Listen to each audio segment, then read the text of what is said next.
Hello, and welcome to the Deep Dive. Today we're going to dive into something incredibly personal, something I think we all navigate pretty much daily. The intricate dance of sharing. We're constantly told from, well, seemingly every direction, that honesty is the best policy, that being open means being brave, and that if we truly want connection, we absolutely must be transparent. These ideas, they sound noble, right? Inherently good. But they're often presented like these universal commands. But let me ask you directly, just take a moment and really think about this. Have you ever shared something deeply personal, something really from your core, and later just wished you could somehow unsay it? Have you ever felt that kind of gnawing regret? That sense of being exposed or misunderstood or maybe even subtly betrayed after you opened up? If you're nodding along right now, if that resonates with even a quiet side, then let me assure you, you're definitely not alone. Our mission in this deep dive is to gently but thoroughly unpack this widespread idea, maybe misconception, that sharing everything, without any filter or careful thought automatically leads to genuine connection and inner peace. Instead, we're going to explore the profound wisdom and, yes, the kind of unexpected power that comes from selective disclosure. It's really about empowering you to tell your story, but on your own terms. And that, what you've just highlighted there, that's such a crucial distinction. It really gets overlooked so often. Because while openness, in its healthiest form can be incredibly freeing, it can be a powerful trust builder, but that's usually within genuinely supportive environments. It's absolutely vital we understand its true nature. Think of it this way. Openness is a tool. It's a powerful instrument, yes, absolutely. But it is not a universal requirement for living a full, authentic life. And it's definitely not a guaranteed solution for every single emotional challenge we face. Just like any tool, its effectiveness, maybe even its safety, depends entirely on the wisdom with which it's applied. You wouldn't use a hammer, for instance, to delicately slice a ripe tomato, would you? Right, definitely not. No. You'd choose a sharp knife, right? A tool designed for that specific purpose. Yet, so often, we treat emotional openness like that hammer. We just assume it's the right tool for every single situation, even when maybe using it indiscriminately might cause more damage or just discomfort than actual good. So let's really set the stage for a thorough, maybe empathetic exploration of why full, unfiltered disclosure isn't always the path to peace, or maybe even isn't often the path to that authentic connection we're all looking for. That analogy, the hammer and the tomato, it really makes you stop and think, doesn't it? It perfectly illustrates how easily we can misapply this seemingly simple, but actually incredibly complex idea of just constant, unfiltered sharing. And many of us, frankly, we grew up sort of steeped in this message. From a really young age, we were taught, say what you feel, don't bottle it up, be real with everyone. And look, to be clear, in truly supportive, reciprocal environments, that kind of openness can be incredibly positive. It can relieve inner tension, it can help build deep trust, and it absolutely can deepen relationships in really beautiful ways. But here's where it gets really interesting, because there's a subtle catch, isn't there? One that many of us miss. This inherently good thing, this idea of openness, when you take it to an extreme, when you apply it just anywhere, anytime, it can very quickly turn into a trap. It can lead us down this path where we feel almost compelled to share every single thought, every intense feeling, regardless of the context, regardless of who's listening, and sometimes, yeah, very much to our own detriment. Absolutely. And what you're highlighting there about this pervasive sort of societal pressure, it leads us directly into some deeply held and often, frankly, misguided misconceptions about total transparency. Let's really unpack the first one. This deeply ingrained belief that if I'm honest and open, people will automatically respect me more. Now, authenticity is valued, no doubt, but our sources, our observations, they really indicate this isn't always true in practice. In fact, oversharing, especially when it involves really personal or vulnerable stuff shared in, let's say, inappropriate or unearned contexts, can often make others profoundly uncomfortable. Right, you can almost feel it sometimes. Exactly. Or, maybe even worse, it can irrevocably shift their perception of you in ways that are just incredibly difficult, maybe impossible to undo. So instead of building respect, what often happens is that respect can be subtly eroded. It really depends on that delicate balance of context, the nature of what you're sharing, and crucially, the emotional capacity of the person who's hearing it. Then there's the second common misconception. Sharing everything makes relationships stronger. This is such a widespread belief, almost like a romantic ideal we hold on to. But the truth, uncovered by research, especially in relational psychology, it's quite different. The counterintuitive insight here, and it's a big one, is that healthy boundaries are what truly make relationships stronger. Boundaries, not just spilling everything. Precisely. Not every single detail of your life, not every raw thought needs to be laid bare to bring you closer to someone. Sometimes, in fact, a certain degree of mystery, a conscious choice to maintain some privacy, can paradoxically foster a deeper, more genuine, maybe even more sustainable connection than just total, unbridled transparency. It allows for that vital space for individual growth, for preserving a distinct personal identity within the relationship, rather than just blurring all the lines, which can lead to, enmeshment or just emotional fatigue. And this brings us right to the third misconception, one that I find particularly impactful because it often ties into our sense of self-worth. If I hide something, I'm being fake. Oh, that's a heavy one. It really is. It's a powerful self-limiting belief that can just shackle us. So let's be absolutely clear on this. Having a private internal world, having aspects of your life that remain yours alone, that is a fundamental human right. It is not a flaw in your character. Distinguishing between being selective, which is really an act of careful discernment of wisdom, and being genuinely dishonest is absolutely crucial. Choosing what you share and precisely with whom isn't about being insincere. It's actually a profound sign of emotional intelligence, of self-respect. It's about honoring your own internal world, recognizing that not everything needs to be broadcast just to validate your authenticity. Sometimes, yeah, true authenticity means knowing what not to share. I think that last point about discerning what not to share is something so many of us wrestle with. It really hits home. And it leads directly into a psychological concept that is incredibly relevant here: emotional dumping. Okay, let's unpack this a bit more because it's a term we hear, but what does it really mean? It vividly describes the act of sharing deeply personal stories, often really intensely emotional ones, maybe too early in a relationship, or perhaps without truly considering if the listener is emotionally equipped or even willing to receive them. The motivation behind it, often it's not malicious, is it? No, not usually. It's usually a genuine, often kind of desperate search for validation, or simply a profound need for immediate relief from this overwhelming internal emotional burden. We might be hoping that by just releasing our feelings, someone else will sort of help us carry that weight, even just for a moment. It's a very human impulse, right? It is very human. And here's the critical, sometimes uncomfortable truth about emotional dumping that our sources consistently highlight. Not everyone is equipped or even willing to carry your story. When you engage in this kind of, let's call it unburdening oversharing, it can actually make listeners feel profoundly uncomfortable, maybe confused, or even, unintentionally, subtly judgmental. Even if they seem supportive on the surface. Exactly. They might smile and nod politely on the outside, appearing to listen intently, creating this illusion of connection. But internally, they could be creating significant emotional distance. They might not know how to respond, or they might feel this unspoken burden from information they just weren't prepared for. And that leads to this internal distancing, often masked by outward politeness. Yeah. This is why, as you said, the context and the specific recipient truly matter more than we often realize. It's really about the emotional labor you might be unconsciously asking someone else to perform without their consent. To illustrate this, let me share a story. And unfortunately, it's a story I've encountered variations of way too often, especially in professional settings.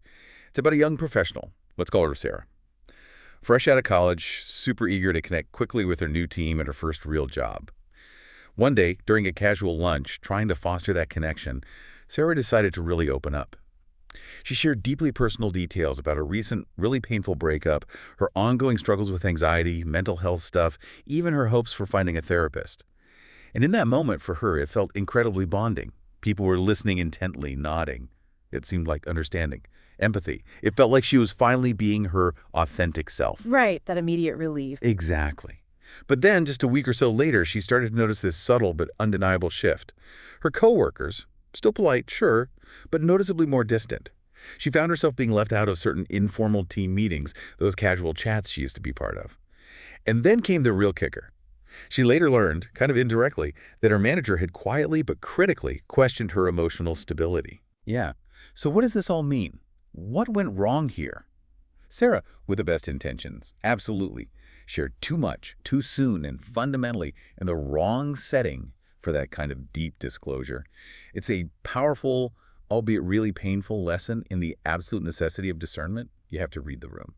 And this brings us right into a particularly pervasive issue in our modern world, social media, and the often dangerous illusion of connection it constantly presents. The digital landscape, it just relentlessly encourages us to be real, right? Post your truth, share your story with this ever-expanding audience. Now, there's certainly a potential for empowerment in that. It allows marginalized voices to be heard, communities to form around shared experiences. That's true. For sure, there's value there. Absolutely. However, our deep dive into the literature also highlights a profound danger. This insidious illusion that every thought, every pain, every struggle you experience somehow deserves an audience or must be put on public display. What's truly fascinating and maybe quite radical here is the powerful counterpoint that emerges from our sources. Your pain isn't content for public consumption. Wow, say that again. Your pain isn't content. Your grief isn't a performance designed to entertain or inform some digital crowd. There is immense strength, profound dignity, and true self-preservation found in deliberately choosing, with intention and wisdom, who gets access to your inner world rather than just broadcasting it to some amorphous digital crowd. This choice, it's an act of reclaiming your narrative, your power. That's such an important distinction. Your pain isn't content. So, okay, if we accept that, how do we then tell the difference between healthy sharing, the kind that genuinely builds connection, and what we've been calling emotional leakage? Healthy sharing, at its core, it feels different. It's always intentional. It happens in a space that feels genuinely safe. It respects timing, considers the setting, and crucially, it's built on a foundation of mutual trust and respect. It's a deliberate, conscious act. It feels reciprocal. Exactly. Emotional leakage, on the other hand, it's almost always impulsive. It usually stems from a place of intense anxiety, maybe deep loneliness, or just this urgent, often uncontrolled emotional need to simply release something, anything, onto someone else. Here's a practical rule of thumb, like a little self-check you can use. If you find yourself sharing deeply personal things just to feel lighter, without genuinely caring who hears it, or if you feel this urgent, almost frantic, uncontrollable need to get it out right now, that's your cue. That's your moment to pause. Take a breath. Yes. Take a deep breath and ask yourself, is this truly the right person for this? Is this the right time? And most importantly, what is my genuine underlying reason for sharing this right now? That split-second moment of reflection, it can quite literally make all the difference in the world. It can save you a lot of heartache later. Building right on that crucial pause, let's explore why not everyone in your life really deserves access to your full story. And how, in many cases, consciously withholding certain things can actually be a profound form of emotional strength, not weakness or secrecy. We live in this era, don't we, where privacy feels increasingly rare. And this culture of oversharing has become almost normalized. It's everywhere. It is. You see strangers posting incredibly intimate details about childhood trauma on public feeds. You see live-streamed confessions, endless online threads exposing every fight, every fear, every failure. And while this might initially appear empowering, maybe especially if you're looking for validation, it's really crucial to examine the deeper, often hidden reasons why it's not always beneficial or even healthy to just tell everyone everything. The first, and maybe the most vital reason for being selective, is the absolute protection of your emotional safety and your precious energy. When you share a vulnerable part of yourself with the wrong person or in the wrong context, it doesn't heal you. It drains you. You feel it, right? Oh, absolutely. That hollow feeling. Exactly. That instant, hollow feeling of regret after opening up. Maybe not because they were explicitly rude, but because they simply didn't get it. Perhaps they brushed off your feelings with some empty platitude, or they immediately jumped in with unasked for advice, or worse, they quickly pivoted the conversation to make it all about themselves. Yes, that's the worst. It is. And what you desperately hoped would feel like connection, like empathy, can, in those moments, morph into this profound sense of disconnection, even isolation. Your deepest emotions, your most tender experiences, they deserve to be handled with immense care, with safe hands. And the undeniable truth is, not every pair of ears comes attached to safe hands. Protecting your emotional energy this way isn't selfish. It is, quite profoundly, an act of self-preservation. It's emotional survival in a world that can easily overwhelm us if we're not careful. And then there's the uncomfortable truth, a reality that's tough to swallow, but absolutely essential to acknowledge if we want to navigate this wisely. Not everyone in your life is genuinely rooting for you. Not for your success, maybe not even for your well-being. It's a hard pill, I know, but it's a reality we have to factor in. Some people in your orbit, sure, they're neutral. Others are authentically supportive, you're true cheerleaders.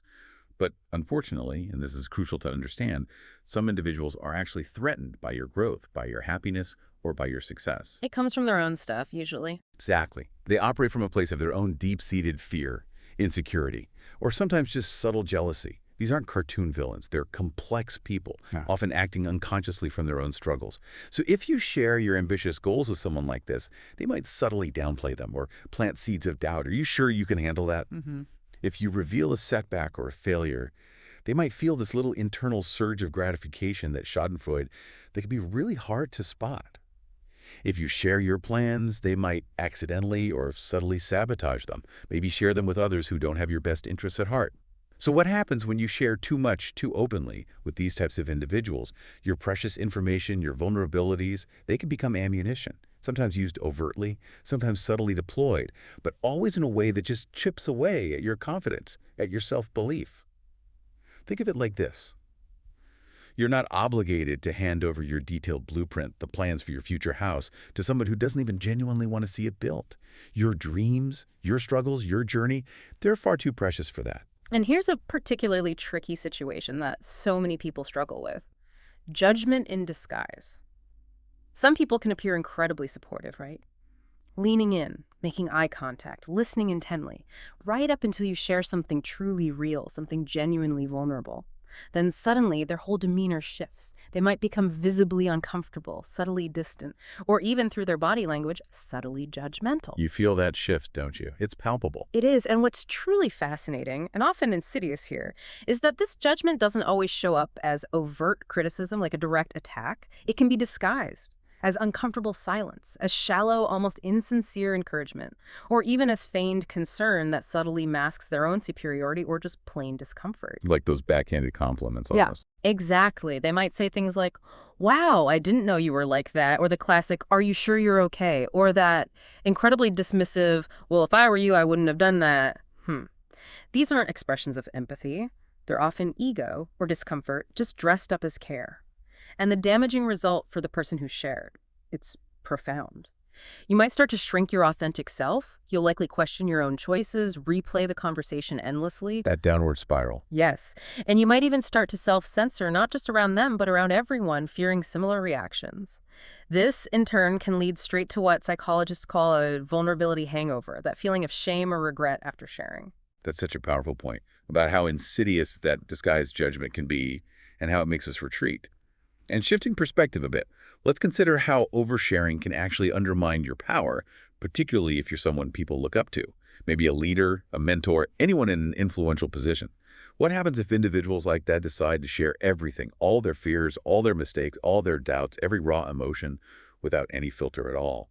What are the consequences? Well, their image can become inconsistent. Their carefully chosen words might start to lose weight, lose impact. Their overall presence can feel less grounded, less assured, less capable. It erodes confidence in them. It really can. Now, of course, vulnerability is incredibly important. It builds connection, fosters empathy. It can even inspire loyalty. We're not denying that. But, okay, let's unpack this distinction. Vulnerability without boundaries often just devolves into chaos. It becomes what some of our sources call emotional incontinence, That's a vivid term. isn't it? Oversharing in these positions can dilute your core message, confuse your audience, and ironically make you appear unstable or overwhelmed rather than genuinely authentic or relatable. The core message here is clear, and it's something great leaders instinctively understand. The key is to share what serves a purpose, what adds genuine value, what inspires or connects, not just what spills out impulsively from an unmanaged emotional state. Let me give you a compelling real-world example of this, drawn from our analysis of public figures and personal branding. There was this promising entrepreneur, incredibly innovative, really bright, who cultivated a public persona of radical openness. They regularly posted raw, intensely emotional updates about their personal struggles, their setbacks, directly onto LinkedIn, which, is a professional networking platform. Right. Not exactly the place for raw venting, usually. Exactly. At first, it seemed refreshing to many. Finally, someone being real in the corporate world. People praise their honesty. But over time, the perception shifted dramatically. Their follower count started to drop off. Potential business partners began to hesitate. Crucial investors, quietly but firmly, lost confidence, turning away from opportunities. Wow. So the authenticity backfired. Completely.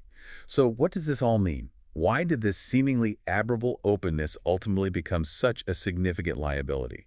It wasn't that the entrepreneur was vulnerable, it was that their vulnerability lacked intention. It felt more like pure, unfiltered venting, an emotional release rather than a strategic or value-adding disclosure.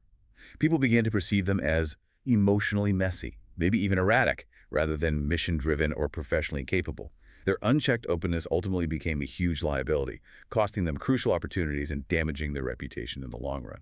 And this isn't just anecdotal observation, or the subjective interpretation of one case study. There's actually strong scientific backing for the importance of selective disclosure, for what we sometimes call emotional pacing. One particularly insightful study published in the Journal of Personality and Social Psychology found this fascinating and kind of counterintuitive result. Oversharing, especially personal details in the very early stages of a relationship, actually tends to decrease trust rather than build it. Really? Decreased trust. That's surprising. It is surprising, but think about it. Why? Because people instinctively start to wonder, okay, if they're telling me this, something so personal right now, so early on, what else do they reveal to others? How much do they share about everyone else in their life? It raises questions about their discretion. Ah, I see. Like, can I trust them with my stuff? Exactly. Furthermore, brain scans conducted during the study provided compelling evidence. They showed elevated discomfort in listeners when conversations became too personal too fast, especially when the sharer hadn't really earned the emotional space, the trust to go that deep yet. It's as if our brains are kind of wired to assess reciprocal risk in disclosure. When intimacy is rushed, it can trigger this primal sense of unease, maybe a perceived burden, or even a subtle distrust in the sharer's judgment. So yeah, the idea that emotional pacing matters, it's not just good advice, it is strongly backed by neuroscience. Now, this often leads to a common and very valid counterargument that we hear, but what about therapy? In therapy, you're encouraged to share everything right, hold nothing back. That's a great point. People definitely bring that up. And it's an excellent, valid point that needs careful clarification. Therapy is, in fact, a specifically designed, confidential, professional space. You have a highly trained, unbiased listener whose sole purpose is to help you unpack, examine, and healthily process and release what's inside you. It's a professional, structured environment where total openness isn't just safe, it's profoundly beneficial, it's necessary for healing. However, and this is the crucial distinction, social media isn't therapy. Nope. Your coworker is not your therapist. Definitely not. That casual acquaintance you just met at a party? Yeah. Definitely not your therapist. The fundamental difference is this. What's safe and healing in a private, structured, professional setting is often not safe or appropriate out in the wild, in public or casual conversation. Understanding this fundamental difference, this critical context, is absolutely key to preventing yourself from misplacing your vulnerability and ending up with unnecessary emotional cost or regret. So as we wrap up this really powerful section, here's what I want you to truly absorb and remember. You don't owe anyone your entire story. Not your coworkers, not your social media followers, not even your closest friends, if you don't genuinely feel ready, truly aligned to share with them in that specific moment. Being private about certain aspects of your life isn't being secretive or dishonest. It's being incredibly self-aware and profoundly self-protective. It's an act of self-preservation, a deep respect for your own narrative. Think of it this way. Let people earn their chapters in your life, page by page, through demonstrated trust, consistent understanding, genuine reciprocity. Don't just hand over the whole book, your entire life story on the first meeting or even the 10th. Let trust develop naturally, with intention. Okay, now that we've really explored those pervasive myths around unfiltered openness and the very real, often painful costs that come with oversharing, you might be asking yourself, and this is a very natural question, okay, so if I shouldn't tell everyone everything, how do I actually decide what to share and with whom? The million-dollar question. Exactly. And that right there is the core of this next section. It's all about mastering the nuanced yet incredibly powerful art of discernment in disclosure. To help you navigate this often tricky terrain, let's start with 3 guiding questions. Think of them as powerful internal prompts that can fundamentally reshape your entire approach to sharing, moving you from impulse to intention. The first guiding question is profoundly simple, yet so often overlooked. Who are you talking to? Before you utter anything vulnerable, before you even consider opening up your heart or revealing a piece of your past, just pause and genuinely, thoughtfully ask yourself, who is this person to me truly? What's the real history here? Are they consistently trustworthy? Not just in their words, but in their actions. Have they shown consistency over time? Do they listen without judgment or constant interruption? Do they actually hear you rather than just waiting to speak or immediately trying to fix you? That's a big one, the fixing versus listening. It's huge. Think of it this way, and this analogy really resonated with me from one of our sources. Yeah. You wouldn't leave your most valuable possessions, right? Your heirlooms, your cherished items, things you can't replace. You wouldn't just leave them at a stranger's house, would you? Of course not. So why would you entrust your most fragile emotions, your deepest fears, your most personal stories, to someone whose character, whose capacity for empathy, whose discretion you barely know? Remember, true trust isn't built just on how long you've known someone. It's about truths proven over time through their consistent actions and reactions. Some people you've known for years might, sadly, never really get you or be a safe confidant. Others might make you feel safe surprisingly quickly, but even then it's wise to test that feeling. Turn up that dimmer switch slowly, like you said earlier, before diving into the really deep waters. The second crucial guiding question, and this one demands a deep level of self-awareness, is this. Why are you sharing this? This is an incredibly powerful internal query, one that many of us, frankly, speak without ever fully understanding our own core intention behind the words.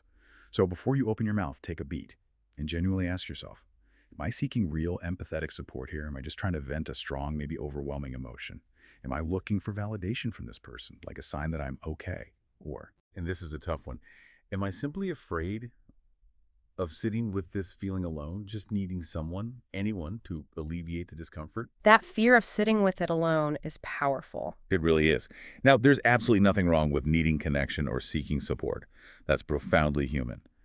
But if your primary driving reason for sharing is deeply rooted in urgency, in a desperate fear of being alone with a feeling, or maybe in some external pressure to disclose, then that, my friend, is your signal to pause.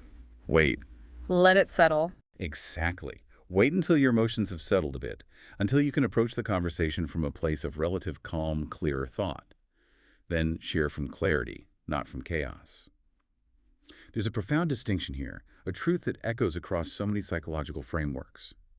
When you speak from wholeness, from a place where you've already processed some of that raw emotion, people truly hear your heart and your message with greater depth. But when you speak from emptiness, from that place of raw, unfiltered need, they might just hear your desperation, not your deeper, more nuanced truth. And the third guiding question, which requires a bit of foresight and a healthy dose of realistic thinking, is about impact. What is the possible impact of my sharing? This demands that you think beyond the immediate moment, beyond that immediate relief you might feel just speaking the words aloud. Ask yourself these practical but vital questions.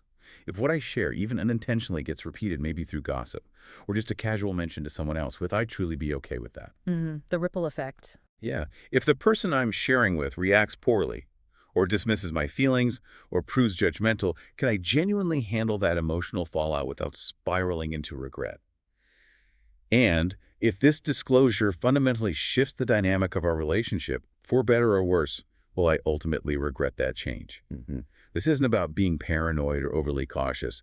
It's about being prepared, being mindful, being an active guardian of your own emotional well-being. When you choose to share something deeply personal, you're not just expressing yourself. You are entrusting a sacred part of yourself to another. And true trust, that profound act of entrusting your inner world, should always be intentional. A conscious, deliberate choice, not just an automatic, unthinking reflex. To help you put these guiding questions into immediate, actionable practice, here's a practical mini checklist. Think of it as 5 key points to actively consider before disclosing something vulnerable, something from your deepest self. First, has this person consistently honored other people's privacy in the past? Do they gossip? Do they share secrets that aren't theirs to share? Be honest with yourself. That's a big tell, isn't it?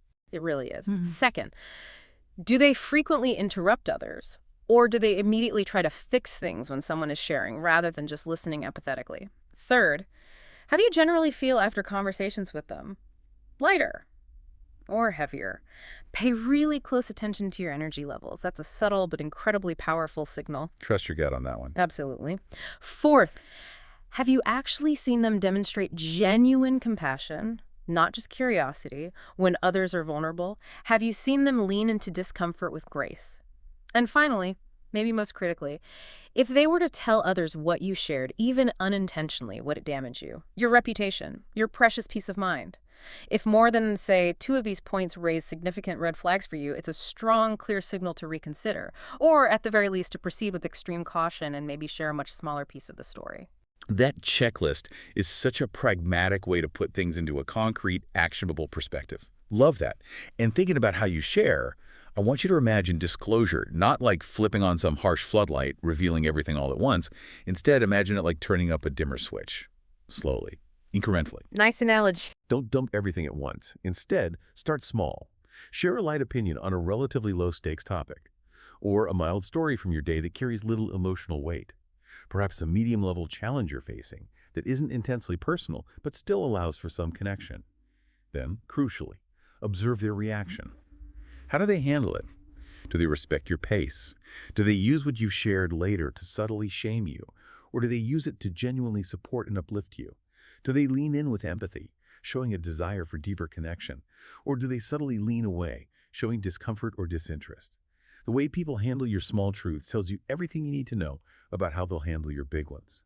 Don't, for instance, give away chapter 20 of your life story, the climax, the deep secrets, to someone who's still only in chapter 2 of knowing you. Let the relationship and the profound trust build naturally, one careful page at a time. This patient approach is really where true intimacy blossoms. Building right on that brilliant dimmer switch approach. Let's now talk about how you speak, not just what you choose to say. Empowering your voice with safe, intentional language is an incredibly effective way to set boundaries, even as you're being vulnerable, even as you're opening up. Consider actively using phrases like, I'm still processing this, so I'd appreciate just listening for now, not necessarily advice or solutions. Oh, that's good, setting the expectation. Exactly. Or gently but firmly, I trust you, but this is a particularly sensitive topic for me, so please be gentle. Or even more directly, this is actually something I've never shared before. Please treat it gently. The power of these seemingly simple phrases is immense. They signal very clearly that you are choosing to be vulnerable with wisdom, with intention, not out of desperation or some uncontrolled impulse. If we connect this to the bigger picture of communication, these phrases allow you to proactively frame the moment, to provide clear instructions for how you need your listener to treat you and your sacred story. Most people, honestly, aren't cruel. They're simply unaware of your emotional needs or boundaries, especially when you're sharing something deeply personal. Your carefully chosen words, then, can powerfully teach them how to hold your heart with the care and reverence it truly deserves. That's brilliant. Yeah. Literally giving people instructions on how to handle your heart. Mm. I love that framing. Now, what if you're someone who identifies strongly as an open book? Mm-hmm. You might proudly say, I don't hide anything, or I have nothing to be ashamed of, so why hold back? And that's a beautiful quality in many ways. There's a refreshing, almost unburdened honesty to it. I get that. Sure. But even the most open books have chapters, right? They've carefully organized sections. They have indexes. You wouldn't try to read an entire novel by simply spilling every single page onto the floor at once, would you? No, that would be chaos. Total chaos. No, you turn each page carefully at the right time, allowing the story to unfold naturally, building suspense, revealing character piece by piece. Your own personal story deserves that same level of care, that same deep respect. So, while openness is undoubtedly a profound strength, unfiltered openness, shared without the wisdom of discernment, can actually become a subtle yet powerful form of self-sabotage. It can undermine the very genuine connections it seeks to build, turning clarity into just emotional clutter. This leads us to a deeply powerful concept: cultivating emotional literacy and self-containment. Here's a profound truth that often gets overlooked in our hyper-connected tell-all culture. Not every single emotion needs to be expressed externally. Not every feeling needs to be spoken aloud or shared with another person. Some emotions, in fact, just need to be understood internally, processed within your own self. That's a big shift for some people. It is, and this is precisely where emotional literacy comes in, that refined ability to accurately understand, to name, and to constructively process your own feelings. The more you understand your own intricate emotional landscape, the less you feel that urgent, desperate need to dump those emotions onto others or even onto the digital ether. There are highly constructive, deeply effective ways to process your emotions privately, ways that foster true inner strength. Consistent journaling, engaging in mindful meditation, or, as we've discussed, working safely and confidentially with a therapist. All of these are invaluable tools for processing without necessarily offloading onto an unprepared or inappropriate audience. What's truly fascinating, and really a sign of profound maturity, here's this: being able to hold your own story, to process your own emotions without immediately needing someone else to hear it, that's emotional maturity. That's self-possession. And as you grow in this emotional literacy, as you cultivate that self-containment, you'll naturally start building what we call a trusted inner circle. Finding people who genuinely deserve the full, unedited, vulnerable version of you. It's rare, incredibly rare. Yeah. But it is absolutely worth the slow, deliberate, patient effort. Quality over quantity, always. Absolutely. This inner circle will consist of individuals who consistently listen without judgment, who remember the details of your life without ever weaponizing them later, and who support you without ever making your struggles or triumphs about themselves. The result, as our sources emphasize, is an inner circle that is not wide. It's not about the number of people, but profoundly deep. It's about the profound quality, the sanctity of those connections. And it's truly in these deep, sacred, well-defined spaces that openness transforms. It shifts from a potential vulnerability into a genuinely healing, deeply transformative experience. Remember this, always. You are not a burden. Your story is not too much for the right person, the right ears. But your vulnerability deserves respect. And that respect starts with yourself first. Don't share out of loneliness. Share from a place of wholeness and intentionality. Don't look for approval from others. Look for alignment within yourself, your own values. And always remember, your story, when told wisely and with careful discernment, becomes not just a release, not just communication, but a powerful living legacy. And that leads us perfectly into our final, deeply important section, where we really delve into the truly transformative power of emotional boundaries. This is a concept, isn't it, that's often misunderstood. Even within personal growth circles, it gets mistaken for walls or barriers. Right. People think it's about pushing others away. Exactly. But at its core, boundaries are an essential, non-negotiable component of your overall well-being, your inner confidence, and your enduring peace of mind. Let's start with a foundational definition. Emotional boundaries are those invisible yet incredibly powerful lines that protect your internal world. They safeguard your most private thoughts, your tender feelings, your cherished stories, and your fundamental sense of self, your very identity. They function to communicate clearly to others what you're okay with, what you're not okay with, and what kind of access, what level of intimacy they actually have to your life and your precious emotional energy. Okay, so they're protective lines. Yes, but think of them this way. These boundaries are not walls designed to rigidly keep everyone out. Instead, they are sophisticated, dynamic filters. They allow in what genuinely nourishes you, what truly supports your growth, and gracefully yet firmly keep out what drains you, what diminishes your spirit, what leaves you feeling empty. Without them, you risk constant emotional exhaustion, a blurring and eventual painful loss of your sense of identity. And maybe most importantly, you risk perpetually giving your inherent power away to external forces, to the unchecked expectations or demands of others. That's such a clear and powerful way to put it, filters, not walls. Yeah. I like that. And here's the blunt truth about why these boundaries matter so much. It's a truth that might sting a little, but it's ultimately incredibly empowering. People treat you precisely how you allow them to treat you. That's the core of it. And that absolutely, unequivocally, includes how they handle your vulnerability, how they receive the personal information you choose to share, how they interact with your emotional landscape. If you consistently find yourself oversharing with people who simply don't value your disclosures, or if you frequently allow others to talk over you, dismiss your feelings, or even subtly weaponize your words against you, it's not always, maybe not even primarily, about them and their character. Often, it's about the boundaries you haven't yet enforced, or perhaps haven't even consciously established for yourself yet. Now, that might sound harsh, almost like blaming, but here's where it gets really interesting. This realization is actually incredibly empowering. Because it puts the control back in your hands. Yep. Exactly. It means you, and only you, have the profound power to change that pattern. By consciously creating, communicating, and consistently maintaining clear emotional boundaries, you gain so much. You significantly reduce unnecessary drama and emotional turmoil. You protect your vital self-esteem. You build relationships genuinely based on mutual respect and understanding. And critically, you reclaim the true authority over your own narrative, your own life story.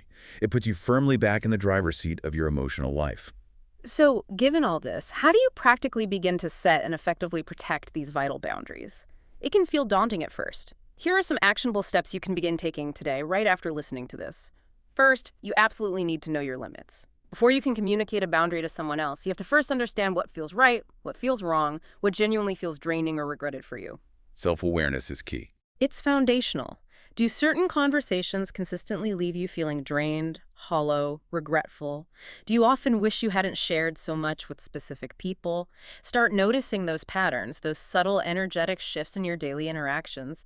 Become a detective of your own feelings. Second, practice saying no without feeling that overwhelming need to explain everything. You truly don't owe anyone an exhaustive essay, a detailed justification, just to say no. No is a complete sentence. It absolutely is. A simple, firm, yet polite, "I'm not comfortable talking about that," or "that's a bit personal for me," is perfectly sufficient. Third, actively use those boundary-setting phrases we talked about. Practice lines like, "That's personal and I'm not ready to share it," or "Let's talk about something else, I'd rather pivot," or even, "I appreciate your concern, but I'd rather keep that to myself right now." Practice these phrases in your head. Visualize yourself saying them calmly and confidently. The more comfortable you are with them internally, the easier they'll be to use when you need them. Like building muscle memory. Precisely. And finally, set boundaries in advance whenever possible. If you know you're heading into a situation where personal questions are likely, like that family gathering with the intrusive relative, or a workplace chat that often gets too personal, or even a first date, mentally prepare beforehand, remind yourself, I don't have to answer anything I don't want to. I can shift the topic without being rude. I am allowed to protect my peace, my space, my story. This proactive mental pre-framing can be incredibly powerful in maintaining your emotional equilibrium in the moment. It truly is, that proactive mental preparation. It's like building emotional resilience. And when you consistently, consciously maintain healthy boundaries, the benefits are truly transformative. They just radiate through every aspect of your life. First, you'll feel profoundly emotionally safe. You'll no longer feel exposed or hollow after conversations where you might have previously overshared. Instead, you'll leave interactions feeling whole, feeling grounded, feeling energetically replenished, not depleted. That's a huge shift. Huge. Second, you'll build deeper, more authentic trust in your relationships. When you protect your story, when you don't give it away freely to just anyone, you naturally make people earn your trust. And when they do, through consistent reciprocal effort, that trust is infinitely deeper, more genuine, and far more resilient because it's been built, reciprocated, and truly valued. Third, you'll drastically reduce overthinking and that endless emotional rumination. No more lying awake at night replaying conversations, agonizing over, why did I say that, or did I reveal too much? What will they think? Breaking that cycle. Yes. When you share intentionally, with purpose and discernment, you release that constant urge to second-guess yourself. You gain this quiet confidence. And finally, and perhaps most importantly, you'll build immense self-respect. The more consistently you honor your own boundaries, the more others will naturally, almost instinctively, rise to meet that standard. When people truly see that you respect yourself, that you value your own space, your story, your well-being, they will almost automatically begin to treat you with that same level of reverence and respect. It's a really powerful feedback loop. Absolutely. Your boundaries are not selfish. They are profoundly self-honoring.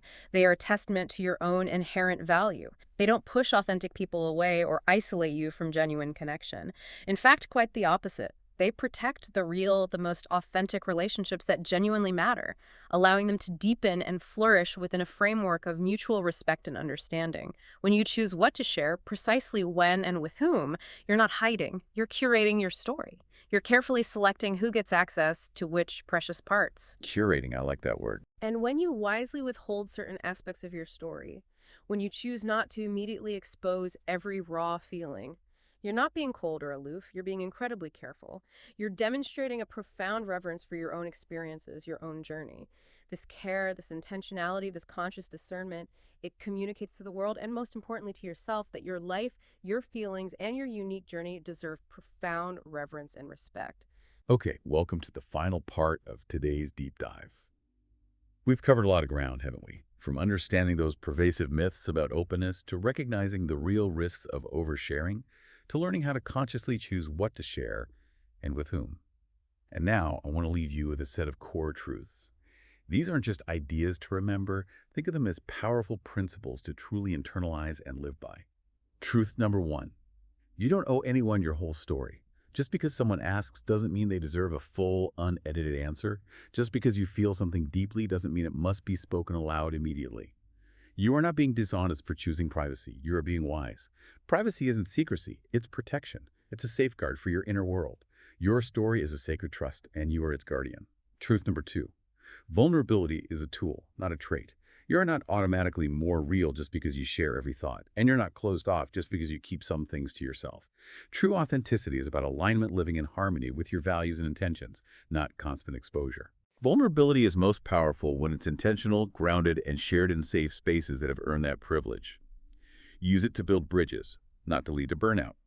And truth number three, Boundaries are not barriers. They are bridges to respect.